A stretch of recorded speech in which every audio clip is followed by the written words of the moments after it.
Hello Pokemon trainers and welcome back to the Pokeden here, and today I want to talk about something that has been on my mind since I started playing Pokemon Scarlet and Violet for the Nintendo Switch 2 after I was originally avoiding it when it originally released on the original Nintendo Switch, and that was because the game had a lot of bad reception because of the various glitches and game breaking bugs. And after playing quite a few video games that released over the past few years that launch in bad states, I just wanted to steer clear of these games. And when I heard there was an update coming, and I pre-ordered my Switch 2, I was like, this is the perfect time to dive into Pokemon Scarlet. So, with all that being said, I'm going to give my thoughts on this game and whether it's enough to save these games. Let's get into the video. Because, yeah, let's be honest, when the games launched in 2022, Pokemon Scarlet and Violet dropped with a lot of hype, which normally happens with Pokemon games, but they also dropped with a lot of bugs and glitches.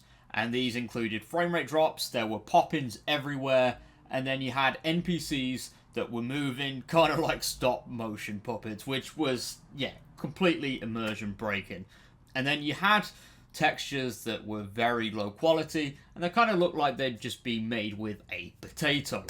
And with all that being said, yeah, the worst part of it all was that it wasn't just funny glitches. It actually got in the way of you enjoying the game. And everything felt a little bit sluggish, especially the exploration in the open world.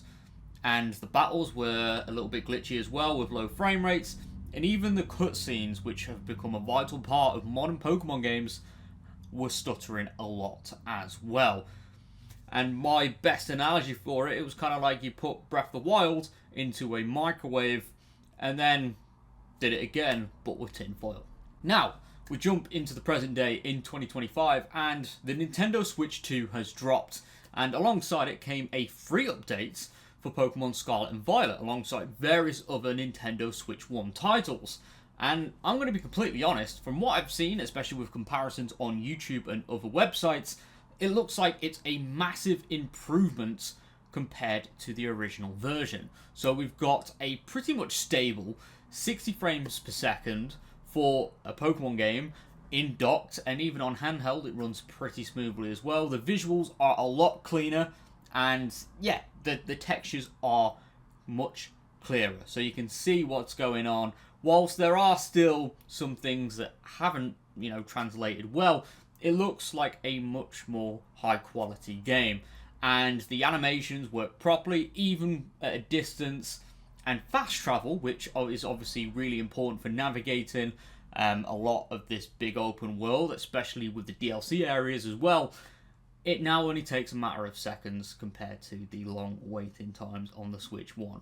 But obviously there's some things that, still need a little bit of work, especially when it comes to applying these changes for future Pokemon games, especially ones that are more native to the Nintendo Switch 2 hardware. So, yeah, the draw distance still isn't the best, and there is still pop-in and Pokemon despawning and just spawning in front of you.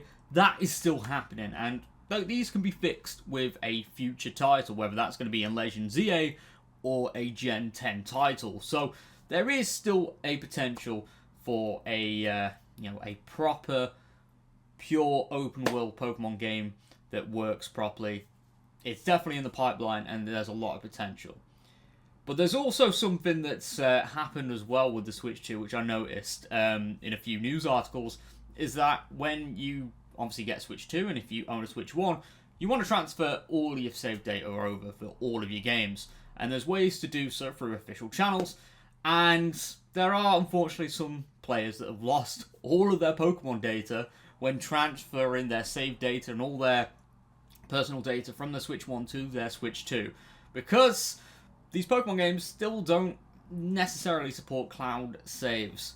So, yeah, it kind of ruins that whole digital continuity. So, if you are going to transfer all your Pokemon stuff to a Switch 2, which, by the way, a Switch 2, it is essentially a more powerful Switch. So, if you do like playing your Switch, then I definitely recommend you pick it up.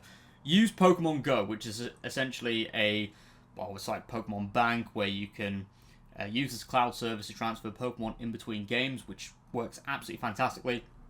And it allows you to back up all of those years of progress, and it means you don't risk losing all of that. So, yeah.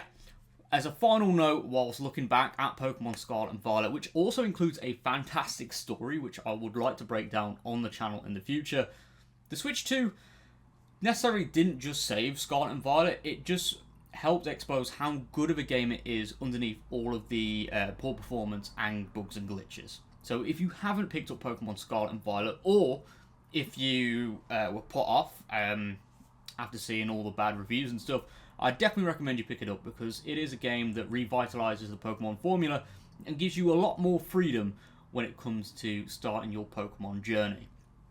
And especially with a brand new Pokemon game, which is released later this year, Pokemon Legends EA, which is built from the Switch 2, like this is built from the ground up.